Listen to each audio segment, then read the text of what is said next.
think, given the financial disadvantage that Bruce Rauner and party faced to JB Pritzker and party, Republicans were going to lose. Money counts in politics. Okay, and so the first thing, really, forget the policy. You need somebody. You need somebody to give you. Let me know when the question is scheduled. Okay. The question is there anybody who can provide that money that Rauner once had and was willing to spend, but he's not? Well, I don't think we have.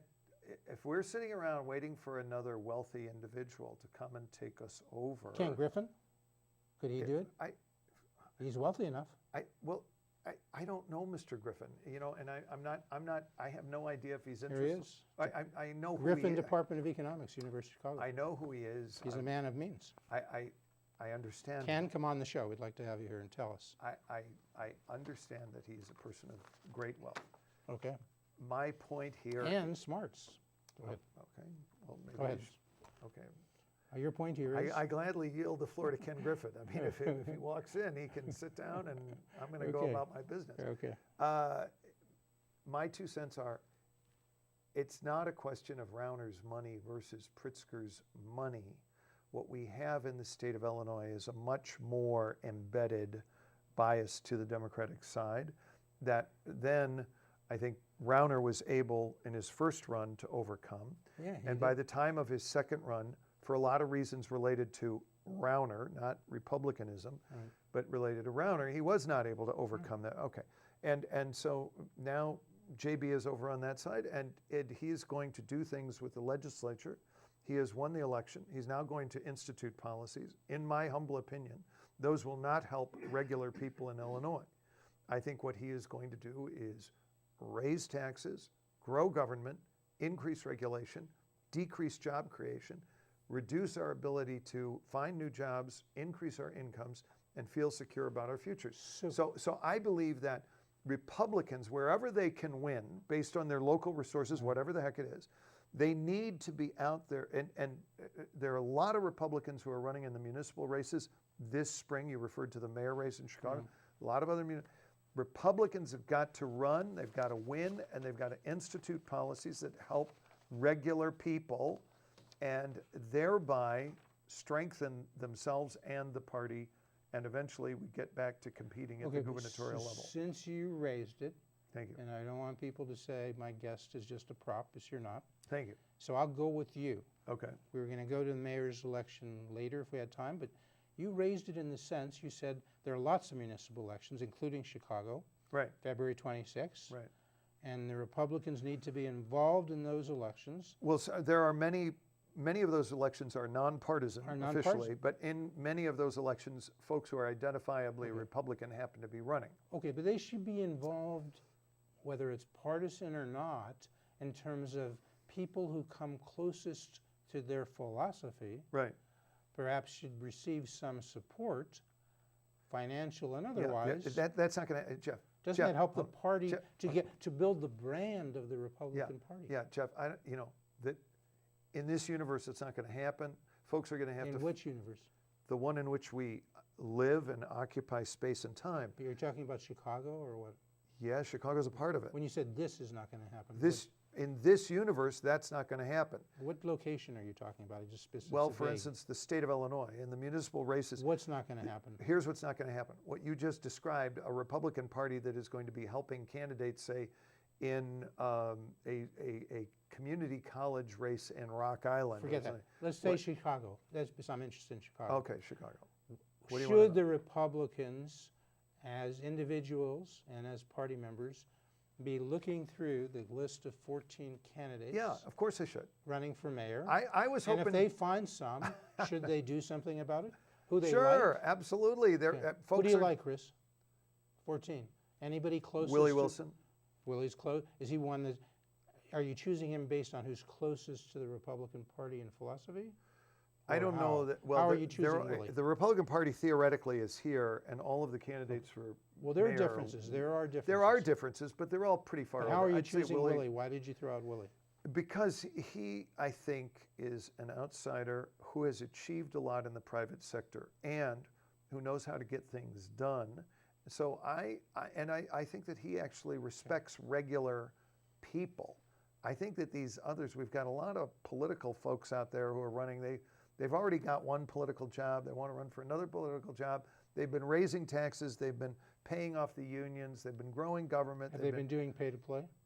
I don't know. Are they part of the Chicago I am not machine? I am not the U.S. attorney. I don't know if they're doing pay to play. I'm just a regular Really? person reading the paper. Well, let me just. Some of them, obviously Susana Mendoza Yeah. has got herself on the wrong side of this Burke situation. Because she was married in Burke's home? I don't know why. Because Burke supported her as state rep candidate? You know a lot more Because about he Susan mentored Mendoza her? than I do. Tony Preckwinkle stands up with Joe Barrios when he was there, and you know this, when they slate judges, they say, one question, after we look at your resume, do you have $50,000 to support your race, and will you have it if we slate you at the time, we slate you? Yes. So some call that a shakedown. If you want to be a Democratic Party slated candidate, you have to pony up $50K. Now, you don't have to be a U.S. attorney to answer this, so I ask you, Chris Robling, is that a shakedown by Barrios and Preckwinkle when it happened in the slating committee of the Cook County Democratic Party? Because you're asking specifically, my answer is I don't know. In general, it's not. But I don't know about the specifics. I don't know about the... What I outlined is not a shakedown. Well, I think what you outlined are some facts, which along with perhaps other facts could be a shakedown. I don't know. I don't know about, when you're saying specifically, I don't know. Okay. In general, when folks are running as part of a ticket, it's very important to find out if they're able to elicit financial support to support the ticket. Well, it's a reasonable question. Sometimes it's okay, sometimes it's not. Let me just shorten up the question. Go ahead. Keep it short. That's great. Okay.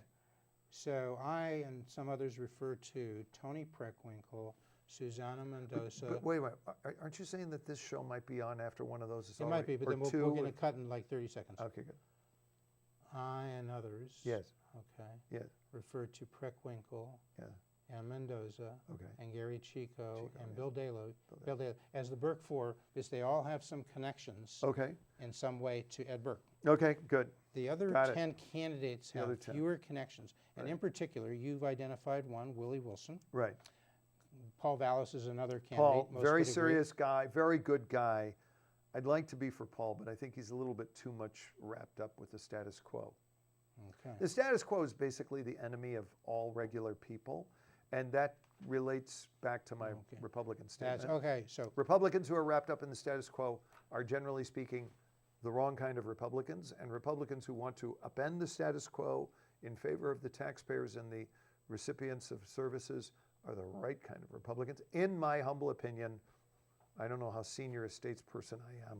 I'm just another guy out there. Maybe the show will air before the election. Maybe it'll be up digitally on youtube.com/Public Affairs TV, where all our shows go.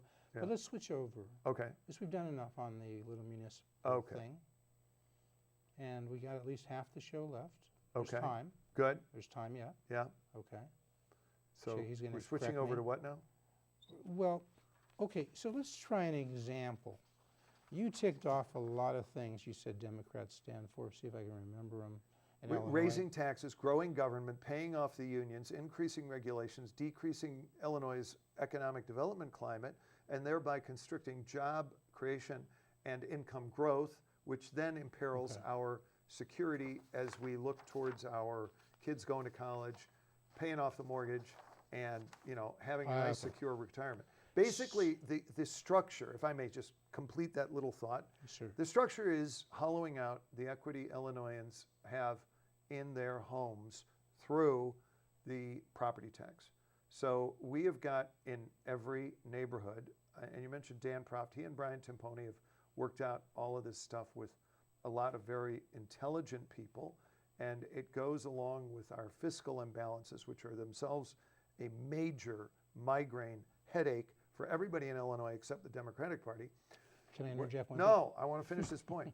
What these guys have proven is that the hollowing out of equity is an ongoing and aggravating or increasing phenomenon throughout the whole of Illinois.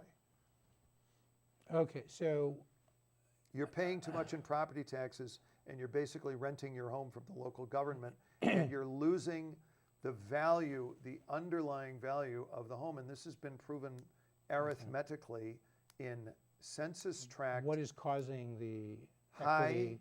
property Taxes. property taxes that are moving up Property towards goes up, 3, equity goes 4, down. 5. If your property taxes are at 5% of your Your home is market worth less. value, Yes. then you're basically Okay. renting your home for 20 years from. So, That's if you own it outright. so in short, all of those things you've ticked off that Yeah. Democrats stand for, Yes. in your view, Chris Robling, principal at Clearspan Strategic, No advertisements. LLC. Yeah, thank you. yeah, you Yeah, just go happen to ahead. be principal there. Yeah, Okay. go ahead. So, to show he knows something about this, he knows something about thinking strategically, and Illinois is in a crisis, and Chris knows something about dealing with crises. So I'm serious. Yeah. You are qualified. Thank you. You've qualified me. And so the thing is, Okay. should Republicans want to be known as, to in a sense brand themselves, if it's not already there, as almost everything that is the opposite of the things you have said the Democratic Party stands for in Illinois? Yep. Not to just be ornery, but because in fact the To Republican offer- philosophy is opposite Right. of the Democratic Well, philosophy. Would that be accurate? Yeah, I mean, to offer a choice, what we Yes. used to call a choice and not an echo. That's a phrase from Barry Goldwater, who was a senator from Arizona, ran for president in 1964. He lost terribly, but And Chris managed that campaign. No, I'm just kidding. Okay, go ahead, sir. he lost terribly, but he laid the groundwork for the Reagan Revolution. And his point about choice, not an echo, is you have sort of Me Too Republicans who are typically in a minority, and they are typically go along with the majority to get along. And when you have folks who are sort of angling for what we would refer to as technically a crumb off of the plate of the Democrat. A phrase coined by Dan Proft. He coined that phrase. I'm just giving him credit.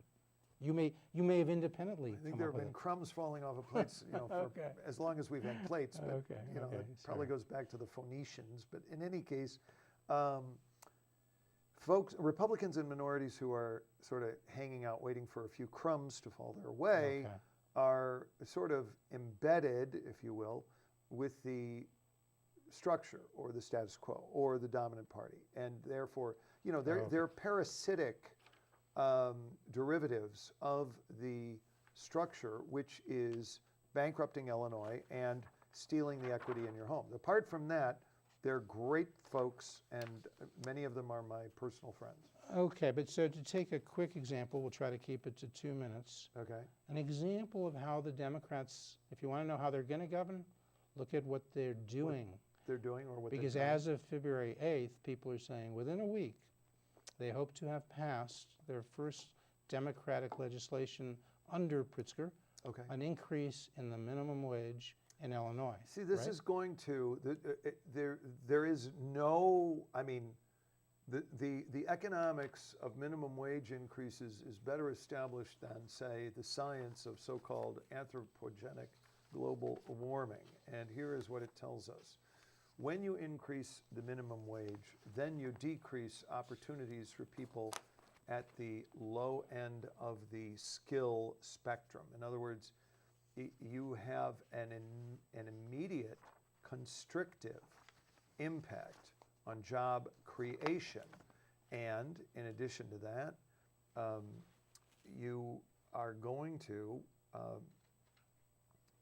keep folks on public welfare. The folks are not transitioning. You're pricing them out of the market in a If sense. folks are not moving from welfare Low-skilled- into work, Yes. then they are remaining on welfare. So you're both not increasing jobs and you're maintaining welfare at current or greater The levels. short answer in economics, 60 years ago or longer, Milton Friedman said, help low-income people, and many others said this, and you're saying this, isn't it? If a person is low-skilled, all they can get in the market is a low wage. Let them go to work, they'll learn other skills, and then supplement their income. Say here, if you're only making $20,000 a year, you can apply for income, but work and make your $20,000 or $30,000. This has been proven time and time again, and it will. Because if you don't do that, what happens to those people if you raise the wage above their market wage? Well, the jobs are going to disappear. You're going to see more kiosks at McDonald's, more people and the folks unemployed. are going to remain unemployed. Okay, so it's a kind of a setup, but let's go quickly. We only have about 5 minutes left. Sorry, I've squandered time, but let's make wise use of the last 5. Okay. People may be wondering, who's running this government?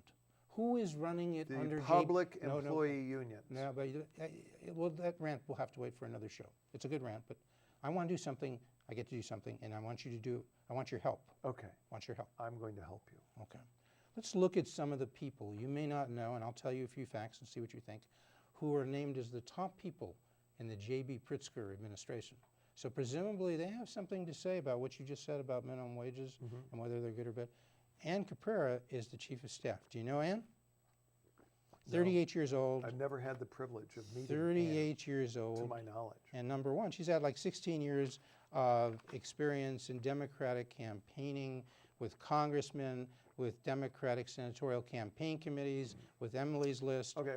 The short thing is, do you think at 38 years old, and her salary was doubled by JB Pritzker, it would have been about $150,000, but he said, here's $150,000 from me, from JB Pritzker, and her salary is now, they did smart. They didn't want to say, I can't say it's $300,000, it's only $298,000 a year. So 16 years of campaign experience, I don't know how much economics and finance she knows. Is that a good choice for chief of staff, somebody who may not have this economic grounding? And should we pay her $298,000? Well, hold on a second. I don't know her. I can't speak about Based her on what I've personally. said. But look, the state of Illinois, corporately, is sort of a $50 billion a year entity, right? And it's got $50 billion a year of Our budget's about $38 billion. Right, but it's got a lot of pass-throughs. Budget stuff, yeah. There's a lot of things Federal going stuff, on out yeah, there. gotcha. So call it a 50 or maybe 55, 60 billion dollars. It's a big entity. It's a big operation, and it requires somebody with consummate managerial skills. And I honestly don't know how. Doesn't sound like, from what I've read, she has those consummate managers. You're free to arrive at that conclusion. Ann, you come on the show, and we'll give you a chance to explain and show where I'm wrong. Let me go to somebody else you may know. You may know this person. Okay. Christian Mitchell. He's a deputy governor. He's a former state rep. He's a former state rep. 6 years as a state rep. Young guy. Strategy. 32 years old. Inexperienced. You want to guess what his salary is as deputy governor? I hope he got a good deal. $278,000. Okay, good. Well, Rauner's good for chief him. of staff, which was probably the highest, was making $180. Uh-huh. Christian Mitchell at 32, 6 years as a state rep. Does he, as a deputy governor, should he have that managerial experience that you spoke of? Well, I don't know. You see, I don't know with the chief of staff. I don't know what her We gotta be quick. responsibilities are. Let's I don't go know to what somebody else you may know. Deputy governors traditionally have been do nothing people. Do nothing. Well, I thought they were direct reports and important. But we'll ask Christian I'm sure when he there's comes on. Republican Jesse deputy Ruiz, he's a deputy governor. Jesse Ruiz, nice guy. Okay, so you know Jesse. I do. Want to tell people about Jesse? He's a nice guy. 52 years old, partner Yeah, he's at Trinker Biddle, a major, right. which He's came in an and took over attorney. Gardner Cardin, an historic law firm. We got to go. He's a distinguished guy. And he has a University of Chicago law degree. Okay, great. In that case, let's put him on the Supreme Court. No, I mean he's an irredeemable And liberal. he's making $278,000. I'm happy for Jesse Ruiz. You know what? I mean, I don't want to get into things, but I know we're getting close to the end of the program. I want to say, on my own behalf, Jeff, thank you for having me. Thank you. We got a few minutes. Dan Hines. Dan Hines. He's a deputy governor. Former state treasurer. Comptroller. Okay, 12-year state comptroller. Yeah. He's making $278,000. You get this? 278, almost $300,000. You know, good for Dan. I'm happy to hear it. You don't think that's like squandering? It's But half you're of it's telling me being that paid by comes from Pritzker, JB, so you what don't the care. heck? Let him pay what he wants. Well, look. This is a good thing to have The some point private here is individual it's pay the not- salaries. Look. The point is that what policies are going to come from the governor that are here's- going to let me help just finish, regular people? Let me finish. Is he going to reduce the tax I can do this in burden? 30 Is he going to seconds. cap property taxes? I can do this Is in he 30 gonna seconds, and then you increase can our take. attractiveness Okay. to job creators. We've gone through 4. I'm going to do the other 3, Oh, 4, my and then goodness. you can close out the show. Yeah. You can close out. Emily Bittner, 42, Okay. worked for CPS, a variety of communication, political I'm positions. sure she's a $174,000. wonderful person. Come on, Emily, and talk about it, okay? Sean Rappley, $174,000. Deputy Chief of Staff for External Affairs, 8 years of experience, $174,000. Tiffany Newburn Johnson, $174,000, 8 years of legislative experience, $174,000. Jordan Abidia, I just want to say, on behalf of Press Secretary, Jeff $150,000. Berkowitz Okay, and myself, you Chris can talk Robling, now. it's been a real privilege What do you to think? What do you come think? into your home, and Okay, but thank tell you for us. watching. Now that you've heard the top, these are Public the top Affairs with people. Jeff Berkowitz. These are the top people of JB Pritzker. Are they the right people to do what Illinois needs? I'm not jumping for joy, but What are they lacking? I'm not sure they're really in touch with the issues that are facing the average You Illinoisan. think they can deal with the $200 billion unfunded pension problem? No. Can't. No. You They're think not, they can? they're not dealing with it. They're not Can going they to deal with Medicaid? the power of the unions. They're not going to deal with the Can they fix the education? fact that we're over under on our pension obligations and our pension benefit obligations. We got to The get fact- out. We're done. It's Okay. as simple as that. Come back next week and every week to Public Affairs.